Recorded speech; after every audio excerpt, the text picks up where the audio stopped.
Welcome, everyone. I'm Pei Ping from the UCLA-based Bridge Center, the Bridge2AI Training, Recruitment, and Mentoring Working Group. Together with my partner, Dr. Carol Watson, we thank you all for joining us on this very important lecture from a main partner of Bridge2AI Grand Challenge team. Their contributions today will significantly enrich the Bridge2AI Consortium's learning resources. Thank you, Pepe. I'm Jack Rincon, a Bridge2AI TRM Working Group Project Manager, working with Dr. Pepe Ping. It's a pleasure to co-host this session and introduce the next TRM lecture from the Clinical Care Grand Challenge, dubbed CHoRUS. Thank you, Jack. As a brief reminder to our audience, this lecture is one of 4 lectures in the first phase of a special education series, which provides insights into special data sets across Bridge2AI Consortium initiatives from this Grand Challenge projects.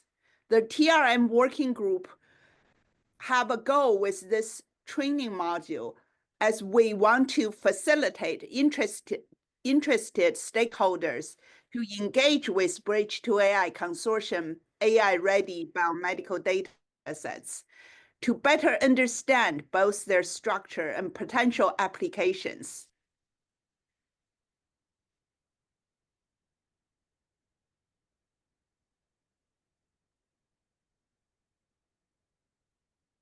Oh, goodness.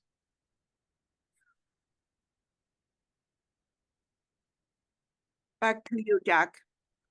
Thank you. Sorry about that. I was muted. The Bridge2AI Clinical Care Grand Challenge aims to create a diverse, high-resolution, ethically sourced AI-ready data set to improve recovery from acute illness. This collaboration across 20 academic centers, including 14 data acquisition centers, integrates patient-focused privacy and bias management with social detriments of health. Unified standards will harmonize multimodal data, while visualization tools enable predictive labeling. The initiative fosters a diverse AI workforce and uses federated access for balanced cohort sampling, collaborating with the Bridge2AI Bridge Center and other data projects to advance AI-driven clinical care. It is our great honor to welcome and introduce our distinguished speaker today, Dr. Eric Rosenthal. Eric is the medical director of the Neuroscience Intensive Care Unit at Massachusetts General Hospital. He has been a leader in this field globally, and he has pioneered a program in AI-driven clinical care.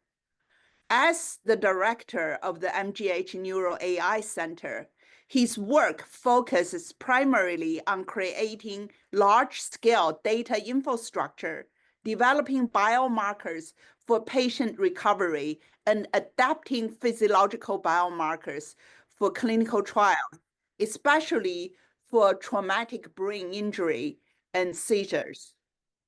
He has served as the contact PI for the NIH Bridge2AI program, CHoRUS program. He has been building the largest AI-ready critical care datasets. Eric also co-chairs the NIH Bridge2AI Steering Committee, and he's done amazing work advising a number of other programs, including the Curing Coma campaign. Back to you, Jack. Thank you, Pepe.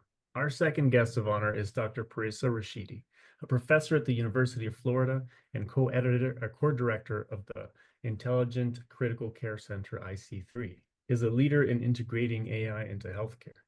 And as a key figure in the Bridge2AI CHoRUS program, she develops machine learning tools to improve critical care by predicting patient health trajectories and enabling early interventions.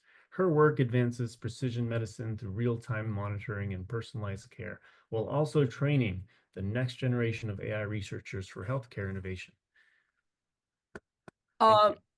we're hoping by the end of this lecture, you will gain an understanding of the mission and scientific goals of the Bridge2AI Clinical Care Grand Challenge. You will learn more about their datasets creation protocols, their unique considerations of sampling, and begin to explore collaboration opportunities within Bridge2AI and beyond. With that, I will hand this over to our speaker. Eric, it's yours.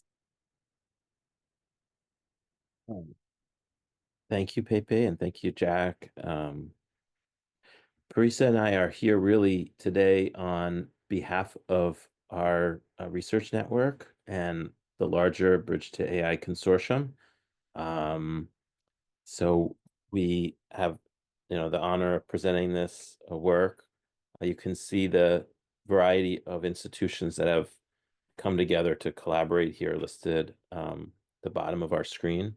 And Parisa and I are thrilled to talk to you a little bit about this project, Bridge2AI for Clinical Care, this CHoRUS dataset. And the acronym CHoRUS stands for a Collaborative Hospital Repository Uniting Standards. We say uniting standards. We'll talk a little bit about the rationale and need for that. 2 awards support this work, both from the Office of Director, and 1 primary award and 1 in collaboration with the Aim Ahead training program, trying to leverage this data to be useful for training a next generation of AI scholars. You talked a little bit about our goals today. I'll move through that. We put forth a grand challenge to help the community improve recovery from critical illness. Many of our investigators do research or clinically work in an environment of critical care, which some patients are quite sick and need support of 1 or more organ system and usually have intensive monitoring and care. We feel that this is a really nice model and environment to look at patients because the data that is available is very rich, and it enables more or less acute environments like hospital general care to be evaluated by virtue of tackling the challenge of bringing together data from a variety of different parameters and modalities. There's multiple different use cases, but I would just sort of bring 2 to mind. One is that patients at a baseline are at risk for some irreversible injury or event. They may come into the hospital and be at risk for hemorrhagic shock or cardiac arrest, sepsis, ARDS, neurologic deterioration, kidney failure. And in our minds, we would like to know ahead of time when that's happening. At the same time, patients come into the hospital sick. Their families and their clinicians want to be able to counsel each other and make shared decisions. And that's usually predicated on learning something about recovery. And so, this is the rationale to protect and defend the patient. And other use cases could include more precise medical therapy. It's often very hard in the hospital to know things that we would think we take for granted when a patient needs fluid, what specific medication to give a patient, and so on and so forth. And there are other use cases like looking at performance, comparative effectiveness research, et cetera. And I'll talk about those at the end. So the gap in the field is that existing data sets are often not as representative as we would like, in that they may come from a single center, or there may be data drift over time or distribution shifts between centers. There may be variations in practice such that one hospital, a certain sedation approach is administered, in another hospital, a different one. And so when you build a model in one environment, it may not validate in another. And also, without incomplete knowledge, there may be confounding that is not appreciated. As testament to this, we've showed this in our community before, in the Bridge2AI community, a cautionary tale of the EPIC sepsis model, black box, model, which was deployed at over 100 hospitals after being trained at 3 hospitals. Sounds good. 400,000 counters sounds good. But by the time it was first really tested in 2021, a different hospital at a different time, it was only 33% sensitive and had a positive predictive value of 12%. That means for every detection that was made, 80% of them were false positives, and there were 2/3 of the actual cases which were missed. The other challenge, and this is from some of the pilot data that we have developed, is that, as I mentioned, patients get different types of care, different hospitals. So here are 3 sites, yellow, red, and blue. And you can see the number of times per day a patient is getting neurologic exams, the delay to getting, DVT prevention mechanically, all sorts of variables vary. This is a large research network, which includes some of our hospitals. And you can see in blue, a policy regarding sedation, and these are sort of on a standardized, what's called a therapeutic intensity level. You can see here, this hospital C starts with very high sedation levels and tapers them down over time, and this hospital below at F starts with very low values. And they have inverted relationships for, in gray, surgery. This hospital does surgery early, keeps the patient sedated, and this rarely does surgery early. And this hospital does surgery in most patients right up front, and therefore is able to sort of minimize sedation. So in other settings, I'll skip this, but there are quality questions about blood pressure control, for example, that one could ask, in addition to lots of really intriguing questions about building AI models. So Bridge2AI is really about infrastructure standards, collaboration to create data sets, tooling, and best practices that can be shared with the community. And in our project, we face this challenge, which is data silos. And we appreciate the NIH for having launched the Bridge2AI program to sort of bridge those, build these ethical, inclusive, and interpretable data sets, develop software tools and standards to enable their use, provide the resources to disseminate data, and develop the ethical principles, tools, and best practices for their use, and then create training materials and activities for developing an AI-ready workforce.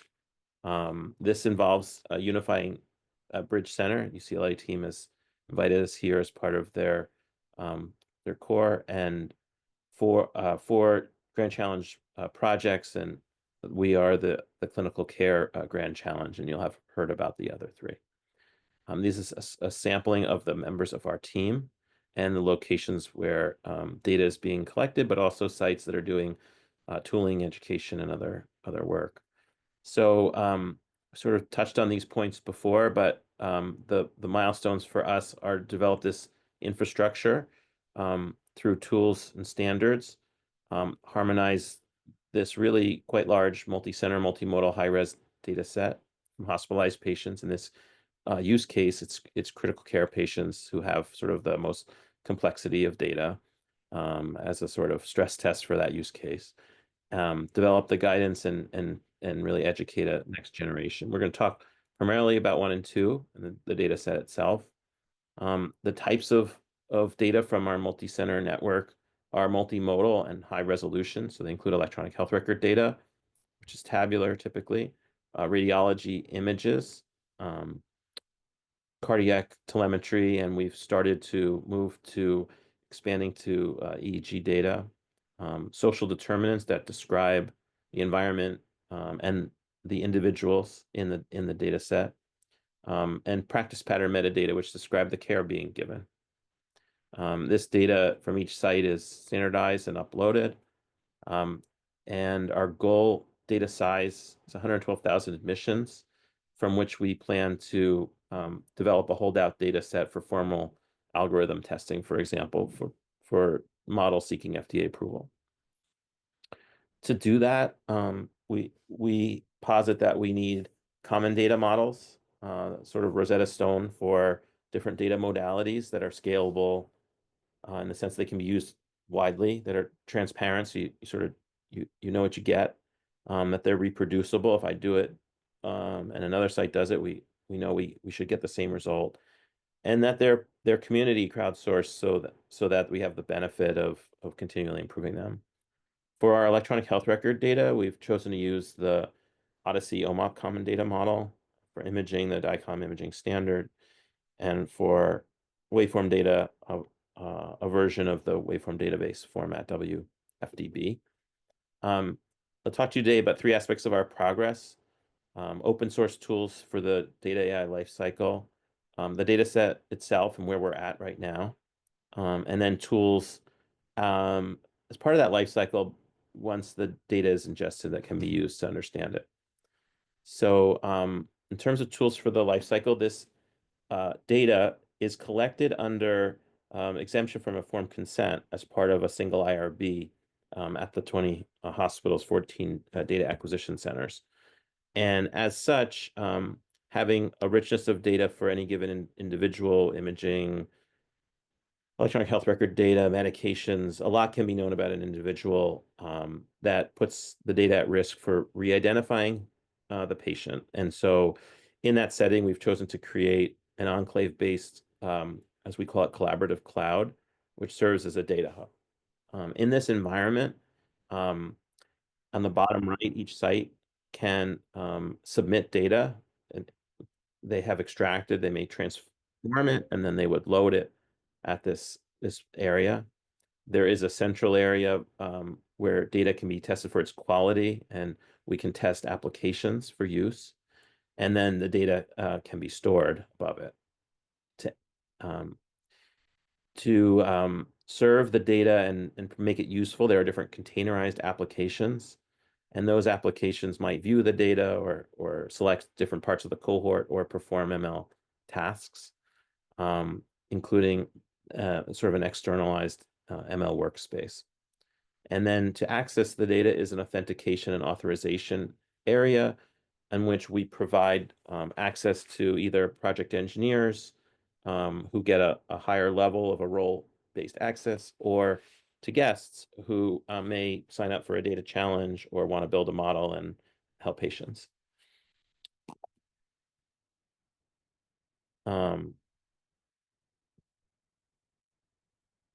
We've built a variety of different open source tools to do this, and we've published them all as open source on this CHoRUS GitHub. I won't go through the different published code here, but they're meant to support this ecosystem, and we sort of have this belief that the data on its own as individual files is not as meaningful as storing it as ecosystem with tools inherent. So some of the tools include tools to extract, transform, and load the data. You see at a data site, D1 through 6 may be processes that they would follow to get standardized link, de-identify data and quality control it, and then create an abstract and submit it on the right to a central environment. And they would get a report back and get feedback to improve it. And so this is sort of an iterative loop. And once the data is approved, it might be merged into a specific portion of the enclave. This graphic on our website has links that when you click each version of these, there are standard operating procedures that would describe how you would do different parts of this. A good example of this we talked about on one of our standard calls today is data linkages. So you can see here the file organization, and this can be done in different ways, but for us, for a release of a data set, the root, there would be different files for each person ID, 1, 2, 3, etc. But above that, there is pooled EHR OMOP data. It's more efficient to store it that way. Individually, then we store imaging and waveforms in files under each person ID. And the image file might look like this, where there's a root file with certain images and then different DICOM files. Really critical here is to link who it's from, and the person ID. These are de-identified person IDs, the visit ID in terms of what visit, and some of the visit details. This is where the patient is. The existing OMOP common data model doesn't very well give linkages to imaging and waveforms. These have been extensions On the call today, I saw individuals like Manlik Kwang who spent a lot of time building out ways to represent this data, and we do so in a way with this form of linkage where we're referring to a file that represents a certain era, and then that object can be accessed in a relational way. In terms of tools for standardizing electronic health record data, this is, obviously a zoomed out version of a table which would show you source concepts. So you can see here, if I zoom in, cardiac interval, a PR interval, or a chest tube, and when it was, what the output was of the chest tube. And then if you trace that over, sorry, there's some automation going on here. If you chase that over to the right, it is mapped to a specific vocabulary, and then with a specific target domain, like a measurement versus a diagnosis. And so you can start to see here,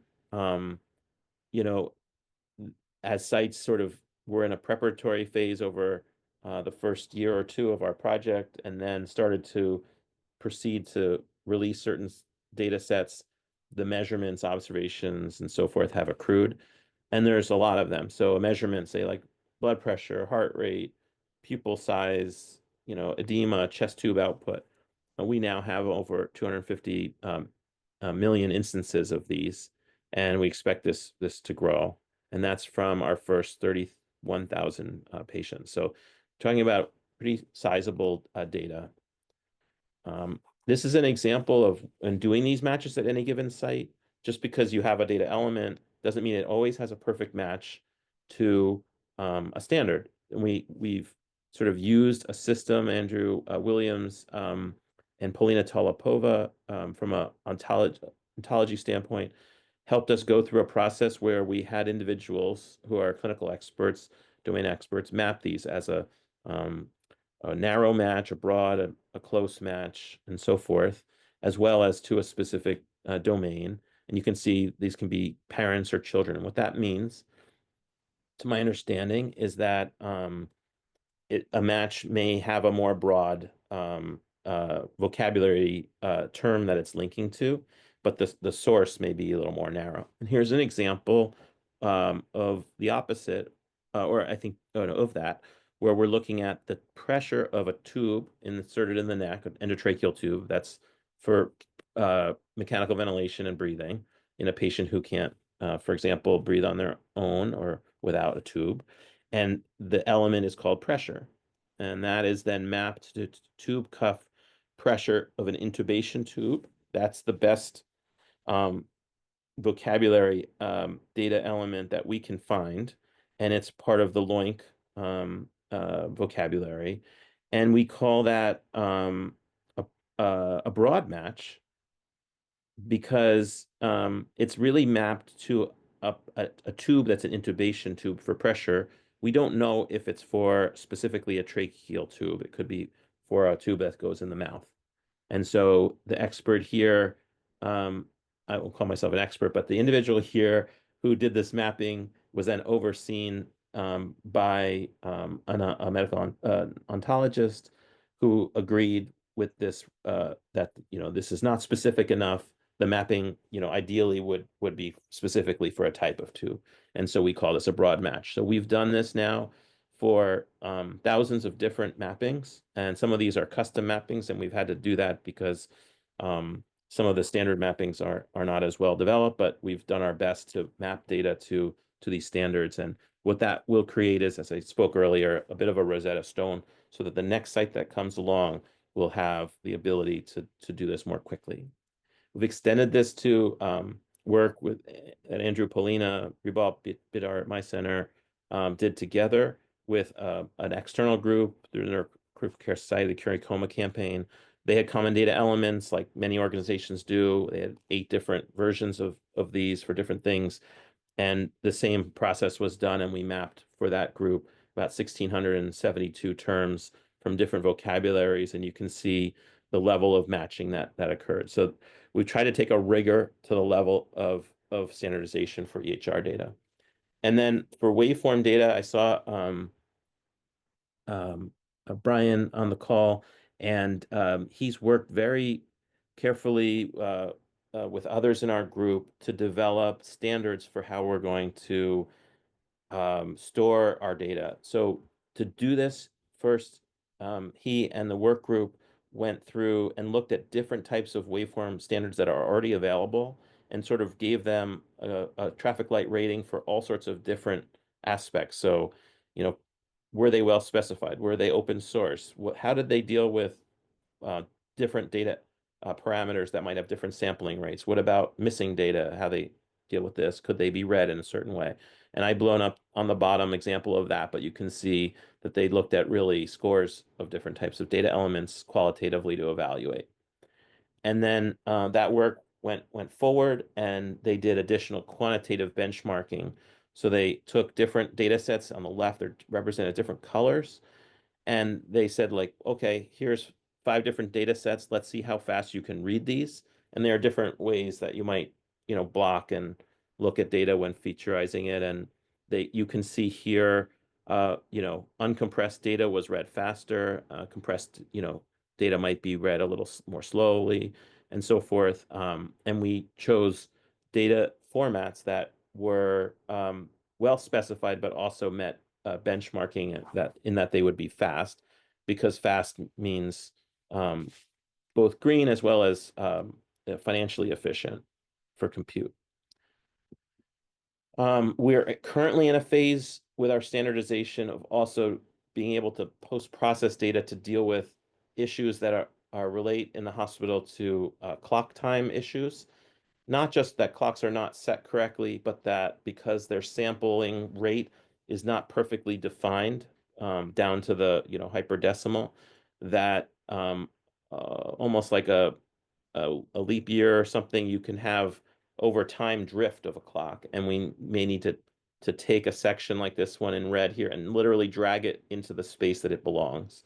Same here in black and so forth. And we may have other problems you can see at the bottom where just a packet gets dropped, and we may need to clarify that should be filled with a non-number. So that's a current stage we're at, is sort of making this data ready so that someone wants to build a foundation type model, that they're building it on data that is reliable. Another challenge to deal with is imaging data, which has headers that you can overlay the information about the patient, but sometimes data that comes from a hospital also has in the image itself pixel level text, and we want to make sure that that text is de-identified. This is an example at the bottom of one system that has open source tool. We're looking at some more performant methods to do this, and sort of evaluating them right now. Hari Trivedi at Emory is doing that work. Teshan Bashlanti at University of Florida and Andrew Williams at Tufts are also working on our geocoding. The idea here would be that a hospital locally would take the address of a patient and develop an understanding of where that patient is located, and therefore we could link that to certain factors about the region that a patient's from in terms of neighborhood factors. This could be from pollution to poverty. In terms of the open source data set that's available at this moment, this is a little bit of the dashboard that's available through the ARIES data quality dashboard. You can see each dot here is a release. There's, forgive me, some issue with the PowerPoint where it's trying to move ahead, so forgive that. But you can see the data set is at 31,000 currently. We are taking a pause on our second wave of upload to really focus on the data quality issues. And as I mentioned before, at the bottom left, this is a pie chart that shows different color for each of our sites. And you can see sort of age distributions, birth year. You can see the spike for our neonatal population at a couple of our hospitals, racial distribution at the bottom right, ethnicity. You can see the type of quality issues by different categories. These include completeness, where where you're just not, you don't have, say, measurement data for flow sheets or laboratories, and that they may be just missing. There's conformance, which is about the format and the way it was submitted, and then plausibility, whereas if you have a blood pressure that's 1,000, that's not the right number for blood pressure, or you may have data for ventilators, but you're missing a data that for ventilators that should always be present. And then we can look also by types of data like drugs and dosing and measurements as well.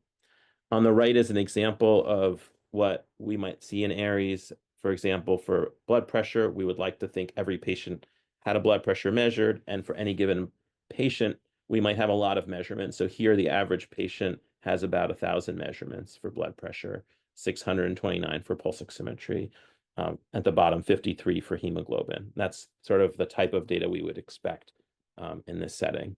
And then we have clinical data that's measured at the bedside by a nurse. So I type your pupil into ARIES, and you can see pupil diameter and so forth, and that in a certain population that's going to be measured at a pretty high level.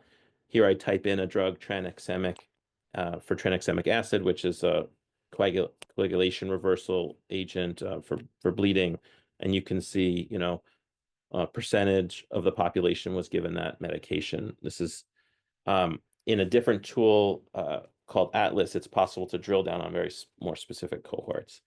And then to visualize, annotate, and model the data, we have developed a few different applications. Del Bold and Xiaohu at Emory have developed this type of data viewer where if, say, you're rating a patient for ARDS or pneumonia, you'd like potentially text tags. Sorry if this, you like text tags, for example, and you might want to see an EKG, you might want to see a chest X-ray, and you might want to modularize that. We also have developed a cohort adjudication and data annotation tool. So here, for example, if this is an ECG and you wanted to tag it for atrial fibrillation, this blue-green button here at the top, you could click that and populate a label that's appropriate for the patient. And the same would be true for text, where you might want to tag a patient for whether they're on a ventilator or something like that if you're doing a specific task. Their team has also developed a NLP de-identification benchmarking tool. So there are a lot of tools, examples like Roberta that have been pushed and shared with the community. As these tools improve and sites want to share more de-identified text data, our goal is to develop a benchmark data set of text where we know locally we hold the PHI, we don't share it, but we can run that for an organization and help them know if their model is working at a certain sensitivity, specificity, precision, and recall. And then lastly, a tool we call that's called Model Meets the Data. So you might want to bring a model to our data and see if it's successful to validate it. This might so here you could see this is the type of data. You might submit your model, and then you would then run it on a certain set of data samples. Here it's just showing an example of, say, 10 of these, and you can see the model predicted correctly on 5 and incorrectly on 5. And then you could, for example, output this into a confusion matrix and sort of output the results of that. And that's sort of what we think of as different aspects of that data ecosystem. And then I just list here sort of a few aspirations of a clinical care AI infrastructure. This is a project we're doing with one of NIH-funded AI assurance lab at MITRE, where if you had a model and a data set, you could make an output prediction. You might have, say, Shapley values or all sorts of different measures where you could share with a patient or their family the predictive ability and just test a model in real time with a clinician or with a patient and show the transparency of what is predicting and why, give a probability and so forth. And we're starting to think about what it's like to test models and find out if people actually are willing to use them, which is a different question about whether they work. Second is an aspiration is community engagement. And so Michael Young, Ashley Cordes, Sean Williams are listed here, and they've been doing a lot of community engagement work around data collection, consent, fear of AI, use of data, and potential bias in AI models. At the login page, enter your email address and password. Sorry, this one has some audio, which I will just turn down. I just showed you this model about model meets data, but benchmarking and validation of other models, whether it's for predictive health information or it's to run a predictive model, that is another one of our aspirations. An AI ready workforce is another. And so I mentioned earlier support to use our data in a training program. And I think the RTM core is really an example of trying to bring the science to individuals at different stages of readiness. Another is AI learning within other observational cohorts. So we believe that if we have sort of a data ready ecosystem, that if sites are participating in a clinical trial or a cohort-based research, which involves carefully, collected data through case report forms, they should also have the benefit of this more automated electronic data capture to supplement their data, make those studies less expensive to run. This is a study that we're running as a clinical trial for seizures in the emergency department, which is about to start, and we're thinking about, can we then add the type of Bridge2AI CHoRUS level data in the background to make that characterization of the population much, much more rich than we would be able to afford in a clinical trial where case report forms are being used. Foundational models for biological systems. If you're lacking a blood pressure, you'd like to be able to predict what it should be, for example, from a pulse oximeter and an ECG, or you might want to learn something else about how the system should respond, for example, to fluids or medications. And then lastly, de-risking clinical trials through clinical trial emulation. We would like to think data sets like this are a good way to model what a treatment might look like and whether it might be successful in a large scale population before going to the stage of a very expensive clinical trial, because we know many of those trials do not succeed at great cost. And so it may be very reasonable for data sets like this for clinical care to have a stage or a step before a clinical trial where one can really look at matching and try to really focus on clinical trials that are most likely to be successful. So that is a tour. I hope I saved a good amount of time for questions and answers, and I'm going to invite a lot of our community, which is on the call, to be part of those answers, so we can show our appreciation for the work this is done by in true team science fashion. But Dataset is really wide and deep.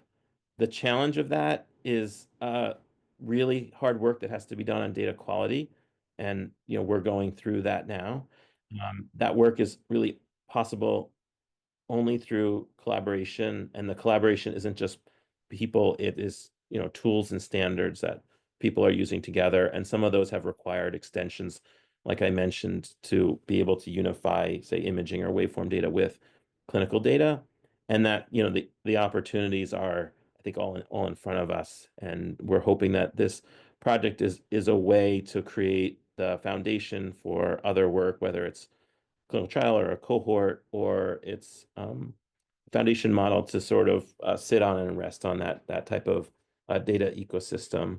Unfortunately, a lot of data ecosystems like this don't really exist in the landscape of public data hosting. And so one of the challenges for us, I think, in developing a sustainability plan is that normally for NIH hosted data sets, you host the data or the objects, but you really don't host an ecosystem.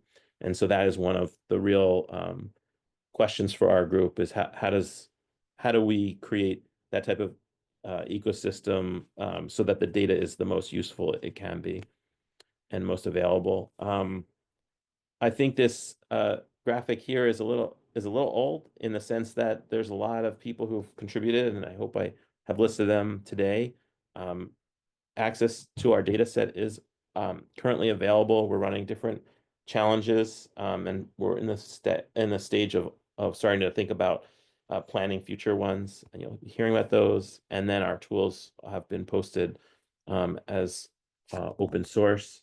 And so just wanted to thank you for really being interested in this process, and thank obviously the sponsorship for supporting the work. And it's enabled us to connect a variety of different communities, and frankly just join many of them that have already existed. Just give them the connectivity they deserve to the community. So thank you so much.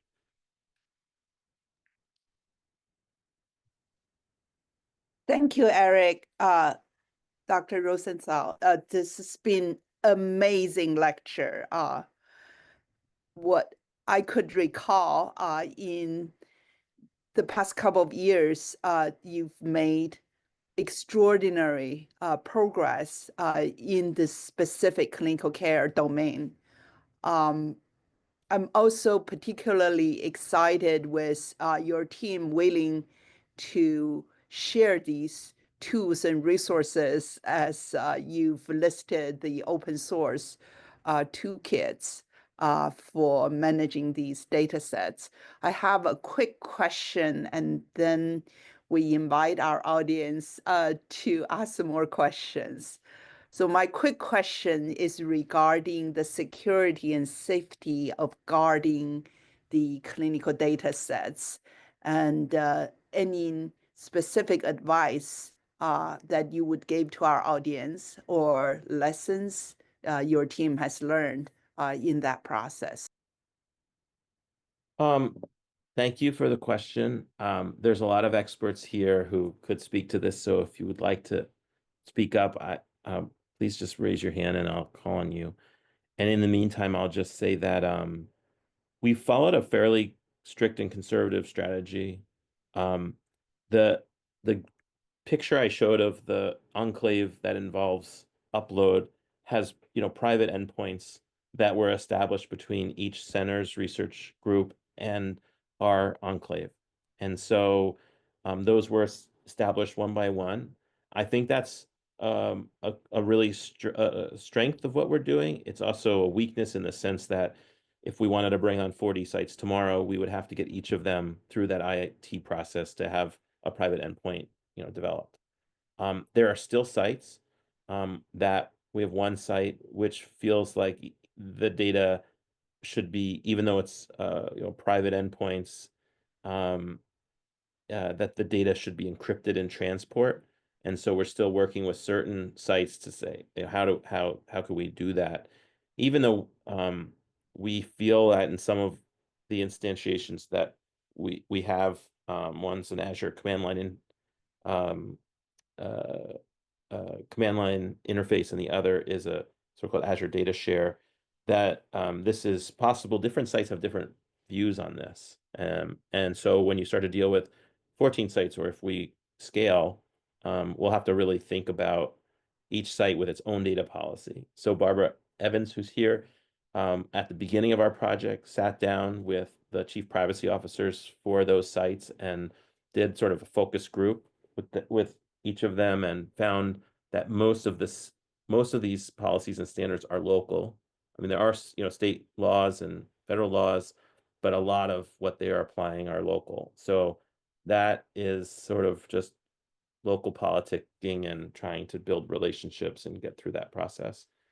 Storing the data in an enclave provides some security. We've had to work with our hospital who's providing the space, the tenant, to host the cloud environment, which is sort of multi-center, but their sort of rules apply. And so to enable, say, a guest to log in, our goal is that they give us their name, they click that hyperlink or the QR code, and we get them on as a guest. We want to be able to do that within a series of days. And so we had to go through what amounted to be a couple-year process to enable that to happen, and that person not to have a query check, a background check that might last, a couple weeks, and so on and so forth, and be registered and take fire safety courses at our hospital, right? So that guest status is meant to allow a more fluid access.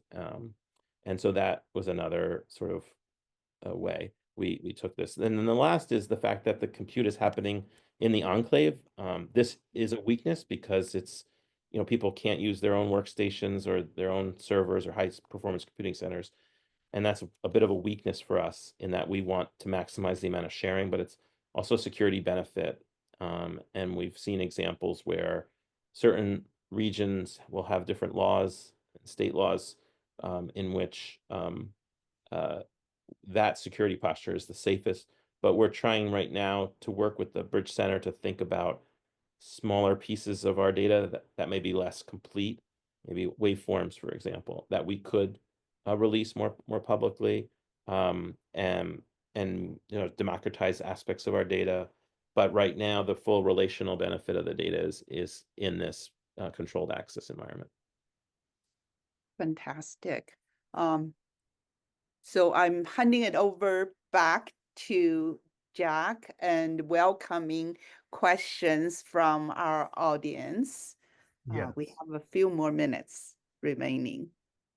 Thank you, Dr. Rosenthal. That was a very thorough response, and thank you, Pepe.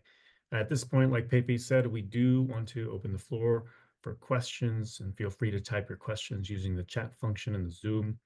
And either our honored lecturer or honored guests can hopefully offer some insights and answer your questions. Thank you. So just in the moment, maybe Parisa, if I could just invite you to talk a little bit about some of the training work. The data is the data. You've asked us to talk about the data set, but we sort of advocating that it's more than that's ecosystem. So we've uploaded a set of canonical programming notebooks, and there's been other materials, curricula created, and I just want to invite Parisa to talk a little bit about that and how they're sort of symbiotic. Yeah, sure. As Dr. Rosenthal mentioned, there have been a number of activities that we have done in this project, which is based on the tools that have been developed, and hopefully we will continue doing this using the tools that have been developed in the project, as well as the data that is being collected and integrated. And in terms of the overarching themes, we focus on three main training and development aims: inclusive trainings, support of the trainees, and also outreach to the community.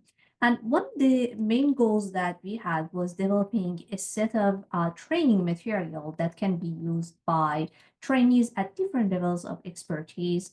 We developed about 10 notebooks, Jupyter notebooks so far, that are interactive, provide the instructions and provide the material at different levels, starting with basics, introduction to Python, introduction to some of the basic concepts, moving on to how you can process EHR data, more advanced concepts.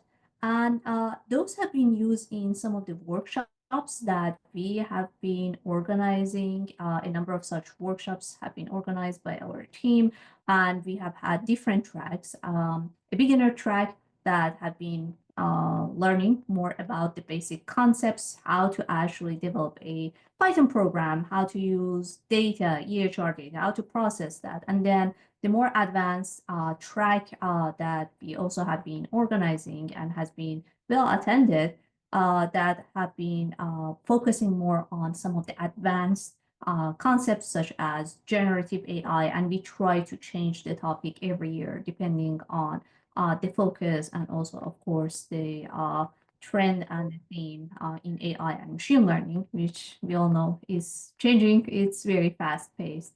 So that has been some of the activities that we have been doing, and there are also some other activities, including developing content for based on some of the material that we have, but are more focused on the tribal college curriculum, and also some of the material that we have been developing for citizen scientists in collaboration with some of our colleagues and also CTSI.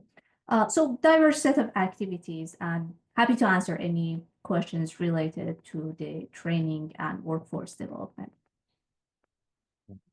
And then I also wanted, if there aren't any questions at the moment, just to draw attention to some of the work that has been done by colleagues at Mimic, PhysioNet, MIT, Emory.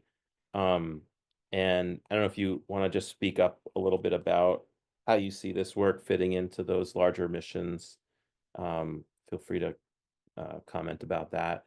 I would say one of our, while you're sort of maybe gathering your thoughts, one of our challenges, I would say, that we're starting to note as we present at some of the community-facing hospital and clinical groups that clinicians attend and researchers attend, is that we're now hearing from sites that are asking how they can add data to the data set. And we recognize it's work for each site, and so we're sort of thinking about that. So we've had inquiries from, probably 10 US hospitals, and there's a very highly successful group in Korea working on different projects similar to this. And so I think we'll also have to enter a phase of sustainability, not just for hosting data or tooling, but sustainability in terms of growing a community. But maybe Gary, and I see Brian or Tom, if you want to make some comments just about the connection to those other sort of more long-standing projects.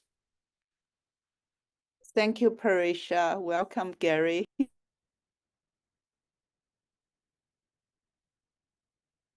Thank you.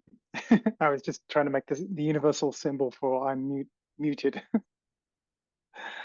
So thanks, Eric. Thanks, Pepe. One of the things I think is important for data sets like this is for them to be stress tested by the community. And so the more we use them and the more we develop tools on them in a meaningful way, the more we'll discover things that we know are wrong with the data, and we'll find fixes for them. And the more useful it will become for the community. So a lot of the stuff we focus on is, we run the PhysioNet challenges, for example, and that is a great way to kick the tires on some data. And Eric, we've got the competition at the moment that's up and running. I know I'm preaching to the converted here, but it's I think this integration of what we're teaching in terms of Python resources and programming and how to use the data and running competitions is a great way to catalyze interest and grow the data. I think that's where I'll stop there, because I know we don't have that much longer, and I could talk about the challenges and stuff for hours. Tom, do you want to chime in as well? Yeah, sorry, I was also having problems unmuting. Hopefully you can hear me now. Yeah, so Mimic is an intensive care patient data set that we share at MIT, and it's incredibly widely used. But I think there's been increasing recognition that it's kind of too widely used. You can't have a single ICU data set being used by all the machine learning researchers. And so I think CHoRUS has been a really good experiment in kind of demonstrating how you take the lessons that we've learned from this single hospital and applying it across many institutions. And I think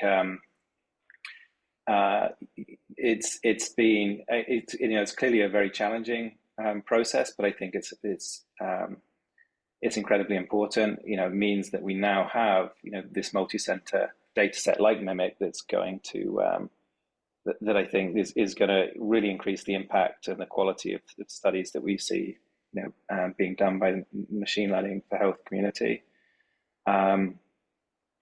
So yeah, it's just been a really good experience working with a broader group of people trying to do what we've been trying to do for a long time.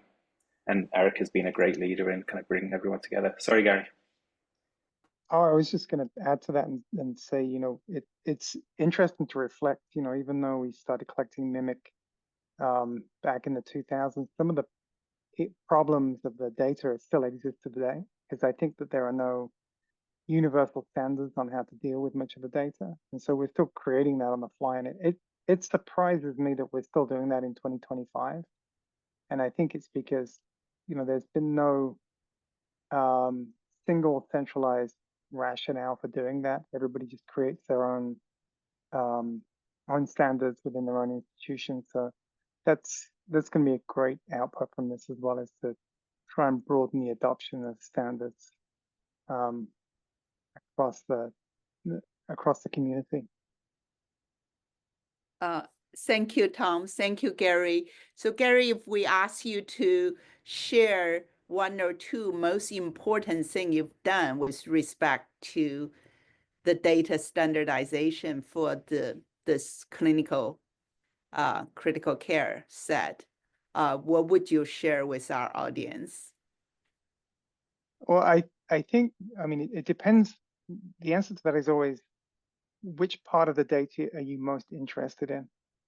So if you, for example, if you're interested in high resolution waveforms, I think that the work that the team has done in setting the standards or I should say solidifying the standards that have been growing in the community in terms of dealing with missing data, overlapping data, and a lot of it stems from some seminal work done by George Moody many decades ago. But the team's really built on that and built that out. And so, that's just one example that I'm deeply passionate about, and I think the team's done a great job on. But I mean, Tom, do you want to comment on some of the other standards here? I mean, I thought what has been really interesting for me has just been seeing how, whenever you are moving towards standardization, I mean, Brian Gow, who's on the call, has been doing a lot of the work around the standardization of waveforms. But what's been interesting is, the more we talk about standardization, I think the more awareness that we have that standardization kind of process has the ability to reduce the information that is available to people. When we're trying to move data into the same structure and the same terminologies, then there are decisions being made that are potentially losing a lot of information that is in the source data. And I think that's a big challenge that we're working through now, and we're trying to deal with. I think Eric was on a call the other day about detailed information being lost around timing information that's captured within waveforms. And so we're kind of standardizing these waveforms, but in doing that, there's this worry that we're losing kind of the details that could be very useful for downstream machine learning applications. So that's been interesting for me. Capture all the information as much as we can with details and giving us the power for additional deep learning analysis down the road. I love that very much. So sorry, we've come to the end of this hour. I'm going to hand this back to Jack, and I want to thank Eric, Dr. Rosenthal again, as well as Parisa, Dr. Rashidi, and thanks for joining us, both Gary and Tom. Jack, back to you. Thank you, Bebe. Thank you all for contributing to this discussion. It's super important. And just as we close, I do want to extend a sincere gratitude to all the grand challenges that contributed to organizing this educational module. All your efforts have allowed us to explore the incredible work being done within the Bridge2AI initiative in greater depth. We also encourage our audiences to stay tuned for the potential of another set of 4 lectures, one from each grand challenge, potentially delving into real-world use cases and providing supplementary insights. These will be essential for Bridge2AI stakeholders looking to navigate the initiative's resources and support the next generation of professionals in AI-driven healthcare and biomedical science. Thank you all for your engagement, and we look forward to continuing this journey together. Thank you. Bye-bye. Thank you.